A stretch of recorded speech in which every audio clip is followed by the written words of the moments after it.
Je me retrouve actuellement face à la résidence Manoir Saint-Louis parce que vous allez comprendre qu'on ne peut pas entrer à l'intérieur parce que distanciation, consignes et tout le tralala. Règle oblige. Mais j'ai le plaisir d'être avec Joanne Soucy, de la famille Soucy, parce que j'en parle souvent à la télévision, de la résidence Manoir Saint-Louis. Joanne, bonjour. Bonjour, Michel.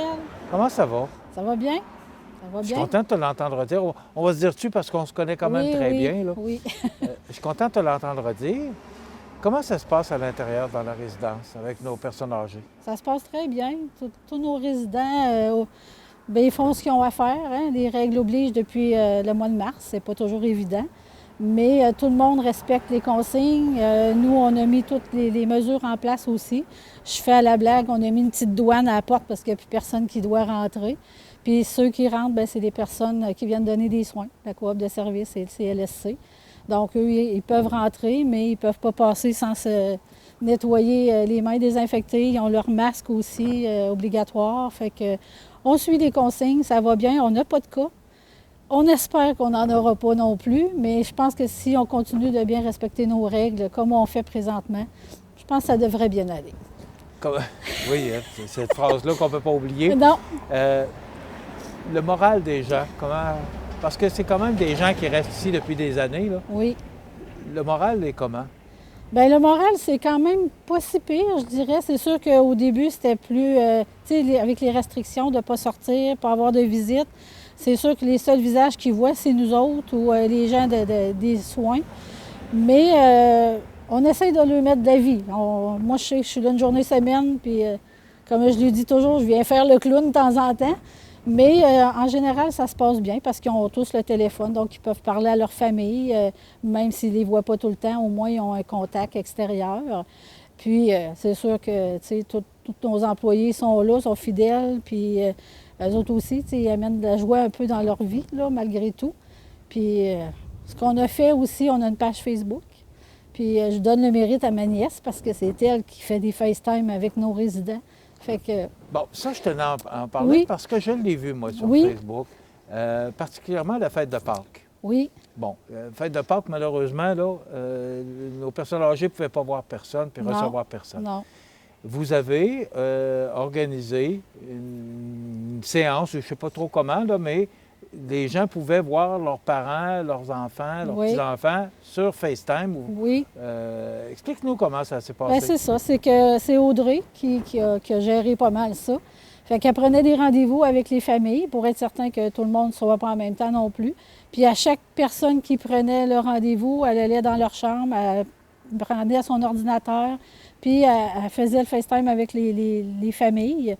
Ça a été bien apprécié. Ceux qui veulent le faire, c'est encore disponible. Ils ont juste qu'à nous envoyer un message sur Facebook. Puis Audrey ou même ma fille, Cassandra, en fait aussi de temps en temps. Mais ils vont être capables de parler et de voir surtout leur famille là, pour avoir des nouvelles d'eux. Puis c'était bien apprécié. La fête de Pâques, c'était une des belles fêtes de l'année, oui. Pour familiale. Oui. Est-ce que vous avez fait un événement spécial? Est-ce que... Bien, c'est toujours... Le dîner de Pâques, c'est toujours souligné, comme on souligne encore les anniversaires à chacun. Donc, ce qu'on a fait... TV? Oui, c'est ça. Puis nous, bien, il y a un gâteau qui est fait à chaque personne quand c'est leur anniversaire. On leur chante bonne fête. Ça, on n'a pas laissé tomber ça, c'est important. Puis, ce qu'on a fait à Pâques, bien, c'est sûr qu'on leur a fait leur dîner de Pâques. C'est sûr que aussi dans la salle à manger, là, la gang est séparée en deux. Hein. On fait 2 tablés comme dans le temps.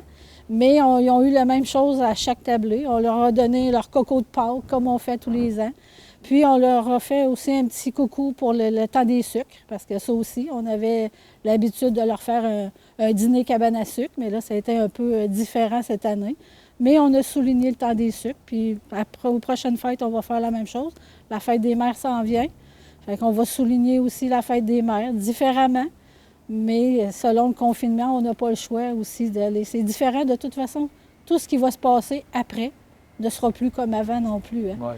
Fait qu'on n'a pas le choix, il faut s'adapter.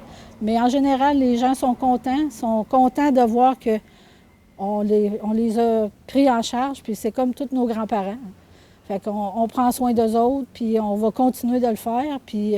grâce à ça, que tout le monde a respecté tout ce qu'il avait respecté, bien, c'est probablement grâce à tout ça qu'on n'a pas de cas. Comment ça se passe justement pour la salle à manger? Comment vous avez organisé ça? Comment les gens peuvent manger? Est-ce qu'ils sont distanciés? Ou... Oui, on a fait, c'est ça, on a séparé souvent, ils sont 4 par table. Fait qu'on a séparé le groupe en 2, donc ils sont bout à bout. Puis on a aussi, les tables sont quand même rapprochées. Fait que c'est 2 là, 2 à l'autre bout. Tu sais, on a vraiment respecté ça aussi pour être capable qu'ils mangent à leur place normale. Mais on a mis 1 heure à 11 heures puis 1 heure à midi. Tu sais, OK, il y a 2 heures de dîner? 2 heures de dîner. Fait qu'ils ont exactement le même service sur les deux quarts de dîner. Mais ils ont 1 heure chacun pour manger, puis la distanciation est respectée. Les gens réagissent comment, là? Parce que, bon, on sait que l'heure du repas pour les personnes âgées, c'est important, la rencontre. Puis, Bien, comment ils réagissent à ça? ça s'est bien passé. Ça s'est bien passé. C'est sûr ils aiment ça être toute la gang ensemble, sauf que là, à cause des mesures, ils comprennent, puis ils sont contents qu'on ait pris ça en charge, parce qu'on ne voulait pas nécessairement qu'ils mangent tous dans leur chambre. Puis, tu sais, le contact humain est important aussi dans ce temps difficile-là. Fait que c'est pour ça qu'on a séparé la gang en 2 groupes. Donc, un groupe à 11 heures, un groupe à midi, c'est plus distancé, mais ils ont quand même le contact un peu plus loin avec les gens. Ils peuvent jaser, échanger. Puis, en général, je vous dirais que tout le monde a bien apprécié qu'on ait fait cette démarche-là. OK. Donc, les gens ne sont pas confinés dans leur chambre, là. Ils peuvent se déplacer. Ils peuvent se déplacer, mais avec certaines restrictions. C'est sûr qu'ils ne peuvent pas être 6 dans un petit groupe. Il faut quand même qu'ils respectent la distanciation. Ils sortent de leur chambre, ils viennent au repas. Ceux qui sont dans le salon commun, bien, souvent, c'est les mêmes personnes. Fait qu'ils sont avisés qu'ils doivent aussi respecter cette distance-là. Puis, non, ça va bien. Ça va bien. Est-ce que des activités, parce que, bon, il y a des tables de poule, il y a des tables de billard, en français. Tellement dire des tables de poule, mais c'est des tables de billard, pardon. Bon, il y a beaucoup d'activités qu'on peut faire à l'intérieur. Comment ça? Est-ce que c'est encore là? Bien, ils sont encore là, mais il n'y a personne qui y va parce que, justement, ils veulent quand même respecter la distanciation, puis ils veulent se retrouver le moins possible, même s'ils sont éloignés en petits groupes. Donc, ça va reprendre. Quand tout va reprendre, ça va reprendre. Ils sont capables d'aller quand même dans le salon commun. On a distancé les chaises pour être capable de vraiment garder cette distance-là. Mais c'est sûr que, tu sais, la plupart préfèrent rester dans leur chambre, justement pour éviter trop de contacts. Ils viennent à manger, puis ils retournent dans leur appartement. OK.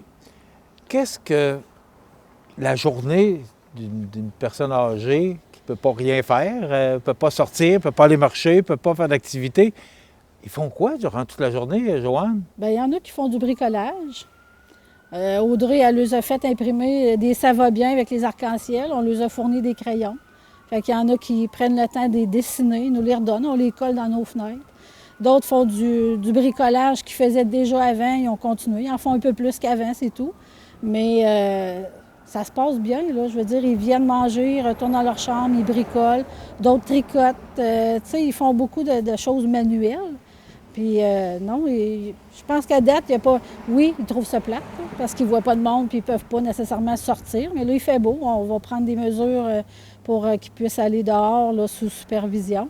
Mais ça se passe bien. Ça se passe bien. Puis notre personnel est là et on les remercie de bien travailler aussi dans cette mesure-là. Oui, bien c'est ça. C'est pas facile non plus pour eux autres. Hein? Ils ne sont pas habitués de travailler avec un masque, des gants. Mais quand ils servent les repas, ils sont à moins de 2 mètres. Fait qu'ils mettent l'équipement qu'il faut. Puis ça va bien. Tout le monde participe, tout le monde comprend. C'est pas toujours évident. Mais on essaye de rendre ça positif, puis dans toute chose négative, il ressort du positif. Fait que il faut le voir comme ça. On le prend avec le sourire malgré tout. On n'a pas le choix de toute façon. Oui. Est-ce qu'il y avait, bon, il y a un plan pour les mesures pour la sécurité incendie. Oui. Est-ce que vous aviez prévu, comme propriétaire d'une résidence pour personnes âgées, est-ce qu'il y avait à quelque part un plan que s'il y avait une épidémie, une pandémie qui pouvait arriver? Bien, je pense qu'il ne doit pas y avoir grand monde qui a pensé à ça parce que, écoute, ça fait 100 ans qu'il n'y a pas eu ça. Par contre, on est toujours en communication avec les gens du CIS et tout ça. Fait qu'aussitôt qu'il y a quelque chose de nouveau qu'on doit mettre en place, on nous avise, on le met tout de suite en place. C'est sûr que là, on n'a pas de cas. On ne veut pas en gérer, mais si on en avait à gérer, on a l'équipement pour. Ça, c'est prévu. On a été, le CLSC, le CIS nous a fourni ce qu'il fallait. Donc, comme on dit, on n'a pas, on n'en veut pas. Puis je pense qu'on va être capable de bien gérer la situation si jamais il s'en présentait un. Mais je dis à la blague, ma mère est décédée. J'ai mis ma mère là-dessus, qu'elle nous surveille d'en haut. Oui. Elle fait bien ça, venir à date. Ça lui donne beaucoup d'ouvrage, Stacy, hein? Oui, mais elle aimait ça. Joanne, qu'est-ce que toi, ta famille, toutes les personnes qui géraient la résidence Manoir Saint-Louis à Montmagny, qu'est-ce que vous allez retenir de cette expérience-là? Parce qu'il y a quoi qu'on retient, c'est une expérience qu'on n'a jamais vécue. On va retenir quoi de cette expérience-là? Bien, on retient qu'on n'est pas à l'abri de rien, de un. De deux, il faut être prêt dans tout ce qui peut, malgré qu'on ne sait pas ce qui peut nous arriver, il faut être prêt à agir. Je pense qu'à date, c'est ce qu'on a fait. Puis, ce qu'on retient, bien, c'est que, comme je disais tantôt, il y a du positif qui va ressortir de ce négatif-là, hein, c'est certain. Comme, à peu près? Bien, tu sais, de voir ça autrement. Tu sais, des fois, on pense que tout est acquis. Bien, je pense qu'avec ça, on voit que c'est pas toujours ce qu'on pense qui va arriver nécessairement. Tu sais, là, on gère des situations différentes. Juste gérer les restrictions, bien, c'est quelque chose parce qu'on pensait, tu sais, avant ça, c'est à large. Tu sais, c'est des gens autonomes, fait qu'ils font ce qu'ils veulent faire. Ils sont pas sous surveillance. Mais là, c'est ça qu'on vit, là. Tu sais, tu peux Est-ce pas que ça sortir. demande du personnel de plus? Bien, à date, on est quand même bien. Là, tu sais, c'est sûr que je disais tantôt Audrey, Cassandra, ma fille, tu sais, sont là pour la famille, l'été. parce que c'est une histoire familial. de famille oui, ici. Oui, puis ma sœur est là aussi tout le temps, mon père. Puis nos employés sont encore là, malgré qu'ils ont des fois la crainte, ils sont encore là pareil, puis on l'apprécie. Parce qu'on n'a pas eu à gérer ça non plus, parce que, tu sais, c'est pas évident à gérer. On est en manque de personnel partout, mais notre personnel est encore là. Ils font bien leur travail, puis on les remercie grandement. Merci, parce que je pense que tout le monde était peut-être intéressé à savoir comment on peut vivre ça dans une résidence de personnes âgées. Alors, moi, je parle souvent de l'atmosphère qu'il y a ici. Je sais que les anniversaires, on ne passe jamais ça sous silence. Non. Souci, oui, j'ai compris. Sous silence, ben oui. Alors, mais il y a d'autres événements aussi. Je sais qu'à la Saint-Jean-Baptiste, vous faites un grand événement d'og et de la dingue. Là, cette année, ouais. On ne sait pas qu'est-ce qui va se passer parce que, tu sais, on ne peut pas faire des gros rassemblements. Donc, puis on est toujours au-dessus de 200, 250. Ça fait que... Donc, vous avez le souci d'être près des gens de votre résidence. Et c'est, je pense, ce qui caractérise la résidence Manoir Saint-Louis. Oui, on les considère, comme je disais tantôt, on les considère comme tous nos grands-parents. Donc, je pense que c'est la différence. C'est pas juste un numéro de chambre, c'est vraiment une personne, puis ça, c'est important. Merci beaucoup, Joanne. C'est très intéressant. Puis ça nous aide à apprendre un peu comment ça peut se passer à l'intérieur parce qu'on ne peut pas y aller. Non. Normalement, on aurait pris des images, mais là, on ne peut pas le faire. Quand on pourra, vous viendrez. Bien oui, avec plaisir. Moi, c'est toujours mon plaisir de venir vous rencontrer. Merci beaucoup, Joanne. Bienvenue. Salutations à tous les gens qui nous regardent parce que je sais que beaucoup de gens à l'intérieur nous regardent tous les matins. Oui, merci. Merci d'avoir accepté cette entrevue-là. Puis, dites bonjour à tout le monde. Merci, je leur fais le message, puis je vais leur dire qu'ils nous regardent sous peu. Oui. Merci beaucoup, Joanne. Merci. Voilà, Joanne Soucy, de la famille Soucy, qui sont les propriétaires de la résidence Manoir Saint-Louis sur la rue Saint-Jean-Baptiste à Montmagny. Ça complète.